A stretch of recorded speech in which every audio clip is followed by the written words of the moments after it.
Hello all, my name is Dr.V.P. Sundar and welcome to my YouTube channel. In this particular video, we will be discussing about Introduction to Data Science Part 2. In the last video, we were discussing about three main components of data science, namely data statistics, data visualization, and the third one is machine learning. So I'll be starting in today's lecture with data statistics.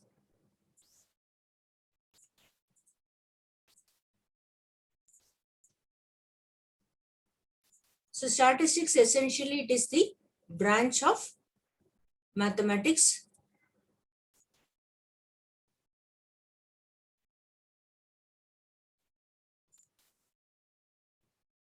that transforms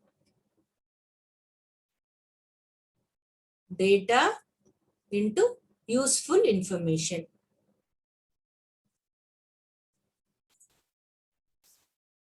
This particular statistics, if you just look at this statistics,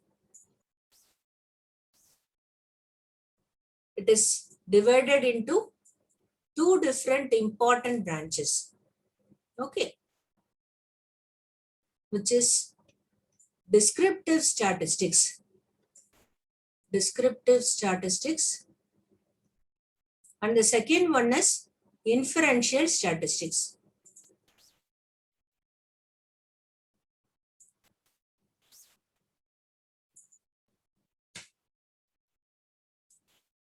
Yes, guys. So what do you mean by descriptive statistics? It is helping us to collect the data. Then you can organize the data. Then you can also characterize and present the data. What do you mean by present the data? You will be doing the summarization. So descriptive statistics is mainly meant for summarization. On the other hand, inferential statistics helps us to make inferences with the help of hypothetical testing, or you can say hypothesis testing. We'll be having a separate module where I'll be explaining you what do you mean by hypothesis, how will you test it with null hypothesis like H0, then alternate hypothesis H1, and so on and so forth with various examples. So coming back to this inferential statistics, it is used to make inferences. Then with the help of hypothesis testing, you can conclude, either accept or reject the hypothesis. Hypothesis essentially it is the assumptions that we'll take in the initial stage. Then inferential statistics also helps us to determine various relationships. At the end, it will help us to make predictions. Okay, so this is how you will be having two different branches. One is descriptive statistics and other one is inferential statistics. Okay.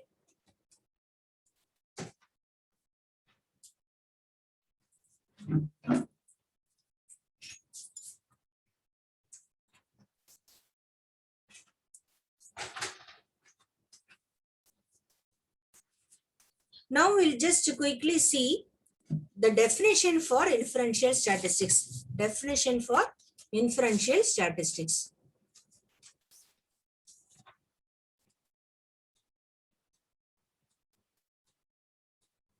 So inferential statistics are methods for using sample data to make general conclusions, or we'll call it as inferences about populations.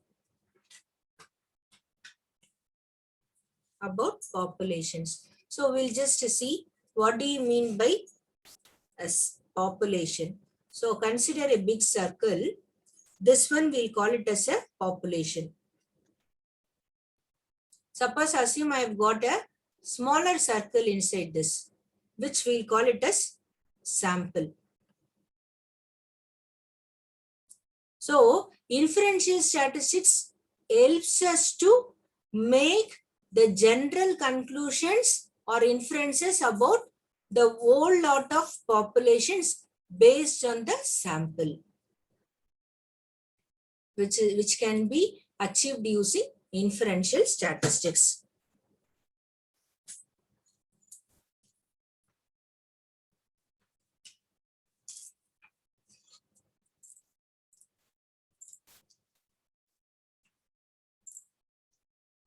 Now we'll move on with data visualization, which is the second component. Data visualization. So this is the one which is helping us to present the data in the pictorial format. Present data in pictorial or graphical format. Pictorial bar graphical format.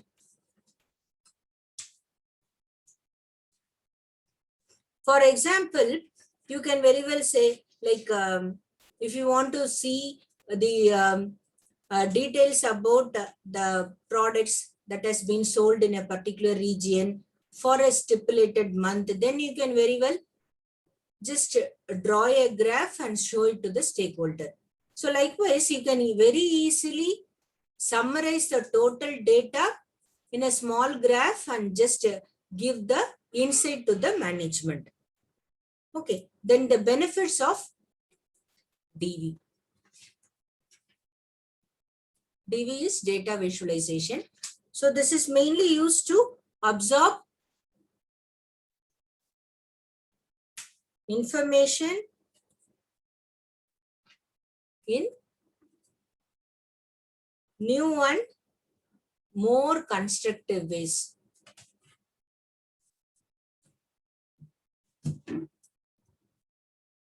Also, you can very well visualize the relationships. For example, if you take the correlation, you can very well visualize various relationships.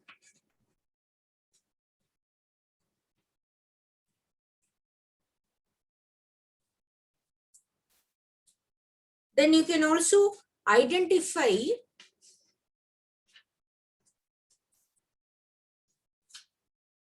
and act on emerging trends very quickly and faster.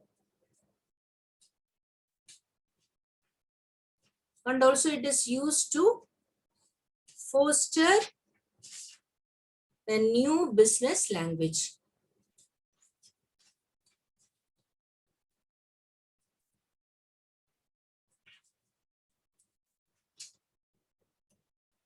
Moreover, it helps us to manipulate and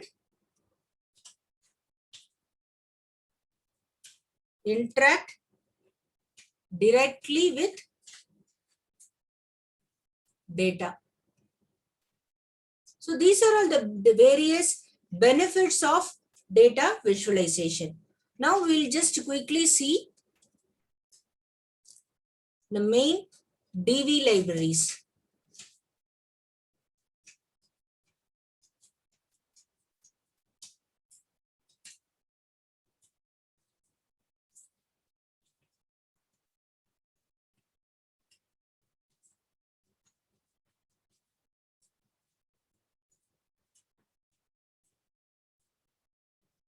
First and foremost one is matplotlib.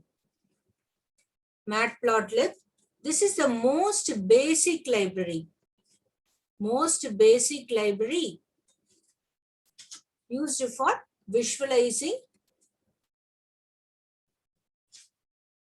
data in a graphical format.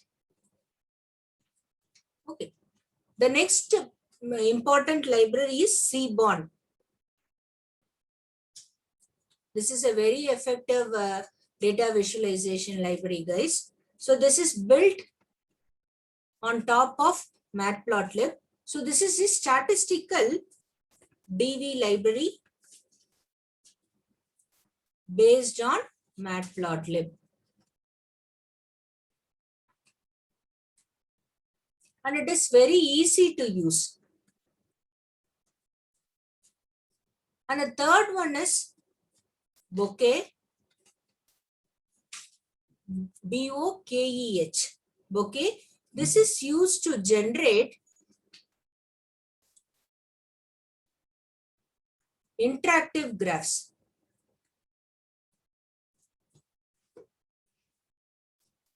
For example, it will help us to export them to whatever the graphs that we generate. It will help us to export it to the HTML document. Thereby, it can be shared across to anyone who is having the web browser. So it can be converted from HTML document to anyone who is owning the web browser. That is an important feature for using this Bokeh. Next one is Folium. This particular data visualization library, it is used to draw map and geographical map and markers. The next one is Plotly. This is also for interactive graphs, guys. So this is also meant for drawing interactive graphs. But especially this supports 3D chart. For example, consider a surface chart. Surface chart, you have got some built-in called iPlot built-in. iPlot built-in, where you will have the kind parameter. This iPlot built-in will have the kind parameter. So for this kind parameter only, you will be giving the type of charts. So kind parameter in turn will take the type of charts. Especially for if you want to generate histogram, you can give hist. Or if you want to just draw the surface chart, then you can say surface. Otherwise, if you want to come out with pi, you can give pi. Likewise, based on the type of chart, the kind of chart for iPlot built-in, you can generate interactive graphs. And the next one is Pandas profiling. This is a quicker way of coming out with the visualization. So this is especially for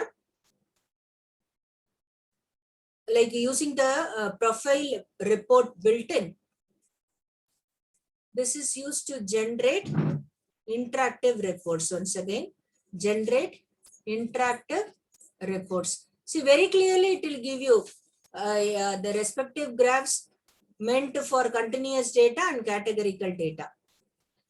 Okay, interactive graphs. And in turn, the whole lot of report you can see. Very quick report, you can get it using Pandas profiling package. Then you can, you will be also having Altair. But I don't want to give more emphasis on this package, guys.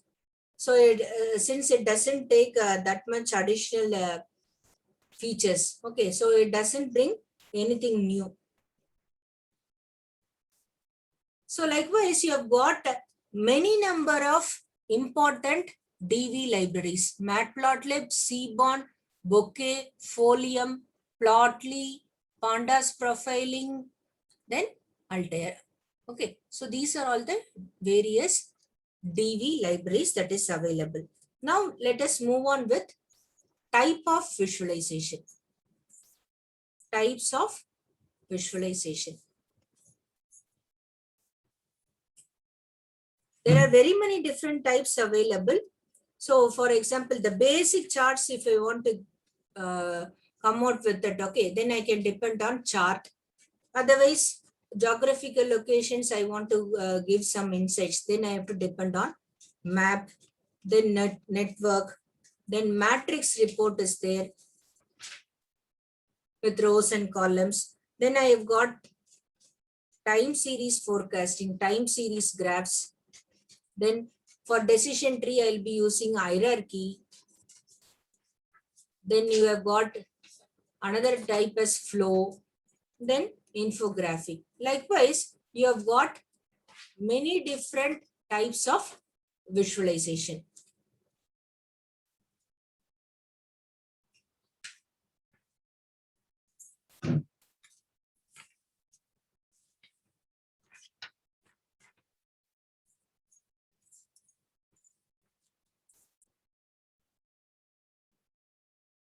Yes, guys. So in this video, we have discussed about what is statistics and what are the different types of statistics, especially descriptive statistics for summarization, then inferential statistics in order to make inferences from the sample for the whole lot of population. Then we have moved on with explaining what is a population, what is a sample. Then also we have discussed upon the second component called data visualization, which is used to present the data in the pictorial or graphical format. Also, I have given you more insights about the benefits, usage of DV, its main DV libraries. So in our second course, I'll be explaining you in detail all these different visualizations. To start with, I can also cover in the first level, guys, different matplotlib and seaborn if possible for the various data sets. Then also we have, I have told you like the types of visualization, like 8 different types of visualization. So these are all the 2 different important components to give you more emphasis on the components of data science. So as I told you, I'll repeat it once again, guys. Data science, it is in a single umbrella, it encompasses 3 different main components. The first and foremost is, and it is a overlapping components. First and foremost is business statistics or data statistics. The second one is data visualization. And the third one is machine learning. So in this particular video, we have discussed about first 2 essential components, namely data statistics and data visualization. In the forthcoming video, we'll be discussing about the third component, namely machine learning in detail. Yes, guys, that's all for this video. I hope you like this particular video. Please subscribe. Those who have not already subscribed my channel. See you all in the next video, guys. Have a wonderful day ahead. Thank you, one and all. Bye.